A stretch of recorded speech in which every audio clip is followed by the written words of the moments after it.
सुबह के समय आलोक काम पर जाने के लिए नहा धोकर आता है तो देखता है कि उसकी पत्नी आरती अभी तक खर्राटे लेते हुए सो रही होती है।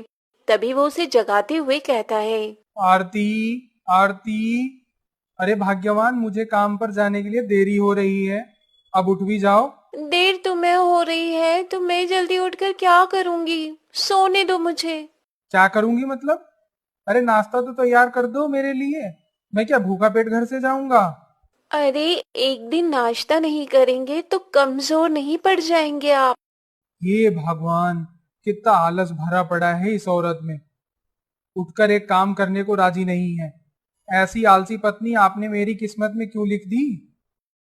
भगवान से शिकायत कर आलोक बिना खाए पिए ही घर से निकल जाता है। आलोक जितना फुर्तीला और कामकाजी था, उसकी पत्नी आरती उतनी ही आलसी और कामचोर थी। आलस के चलते वो कोई भी काम ढंग से नहीं किया करती थी। एक रोज वो आराम से बैठकर टीवी देख रही होती है, तभी उसकी पड़ोसन विमला उसके घर आती है। अरे आरती खाली बैठी है, जरा अचार बनाने के लिए आम कटवाने में मेरी मदद तो कर दे। इसको पता नहीं मेरे आराम को खराब करने में कौन सा आनंद आता है। कभी भी मुंह उठाकर घर चली आती है। अरे सोच क्या रही है, चल ना। अरे विमला आंटी, मेरी कमर में जरा दर्द है, आप कांता आंटी की मदद ले लो ना। वो तो वैसे भी हमेशा खाली बैठी रहती है। हाँ और तू तू तो यहाँ जैसे पहाड़ तोड़ रही है ना। सारा दिन अलसाई हुई इस सोफे पर पसरी रहती है। अरे कभी तो कुछ काम कर लिया कर। लो, जरा आपके काम के लिए मना क्या कर दिया, आप तो मुझ पर ही भड़क पड़ी। ठीक है, चलती हूँ आपके घर। ये हुई ना बात। अरे आलसी इंसान का सबसे बड़ा दुश्मन होता है।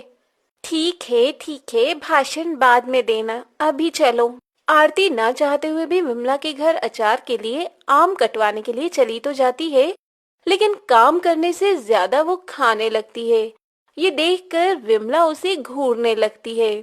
अरे ओ भुक्कड़, तू यहाँ आम कटवाने आई है या आम खाने? अब वो कच्चे आम मुझे बड़े अच्छे लगते हैं, और दो चार आम खा भी लिए तो क्या हो गया आंटी। लगता है इसे बुलाकर ही गलती कर दी मैंने। ऐसे तो बना लिया मैंने आम का अचार। विमला आरती को वहां से भेज देती है तो उसके घर से निकलते हुए आरती अंगड़ाई लेते हुए कहती है। हाँ, काम ऐसा करो कि आगे से कोई काम ना करवाए। अब आराम से जाकर टीवी देखूंगी। बड़ी आई मुझसे काम करवाने वाली। विमला ये बात आलोक को बताती है तो वहीं आलोक भी अपनी आलसी पत्नी से परेशान रहा करता है। एक रोज आलोक बाजार से सब्जी लेकर थका हारा घर आता है। लो भाग्यवान, ले आया हूँ सब्जी। अब जल्दी से खाना बना दो, बड़ी भूख लग रही है। जब सब्जी लाए हो तो लगे हाथ काट भी दो इसे। आलस पने की भी हद होती है। अरे मैं थका हारा आया हूँ, अब सब्जी भी मैं ही काटूं? अरे तो क्या हो गया, सब्जी काट देंगे तो क्या ही बिगड़ जाएगा तुम्हारा। मेरे हाथ में चोट लगी है इसीलिए कहा। चोट लगी है? कब लगी चोट? कब लगी मतलब? अरे आते जाते लग गई चोट, क्या तुम्हें बताकर लगेगी? तुम तो कुछ समझते ही नहीं। ठीक है, मैं ही काट लेता हूँ सब्जी। क्या मुसीबत है। जहाँ आलोक काम करता है तो वहीं आरती बहाना बनाकर आराम। बीतते समय के साथ आरती की सास सुरेखा गांव से आती है तो अपनी बहू का आलसपना देखकर हैरान रह जाती है और आलोक से कहती है। कोई बात नहीं बेटा, तो देख तेरी इस आलसी पत्नी से मैं कैसा गधा मजदूरी करवाती हूँ। अगले दिन रोज की तरह ही आरती देर तक सो रही होती है। सुबह हो गई है, जा जाकर नाश्ता बना। मैं? नहीं तो क्या मैं? अरे आलोक के काम पर निकलने का समय हो रहा है, उसे नाश्ता बनाकर नहीं देगी क्या? उठ जल्दी।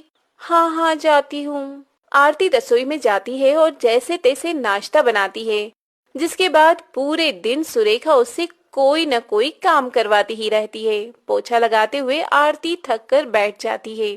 माँ जी मैं थक गई, अब और काम नहीं होगा। बस इतने से मैं ही थक गई बहू। अरे जब सारा दिन आलसियों की तरह बस खाना पीना और सोना करेगी तो काम करने में थकेगी ही ना। देख खुद को, हमेशा बैठे रहने से कितनी मोटी हो गई है तू। मोटी? और मैं? कहाँ से माँ जी? कहाँ से नहीं हो रही है ये पूछ। अरे आलस करना स्वास्थ्य के लिए अच्छा नहीं होता बहू।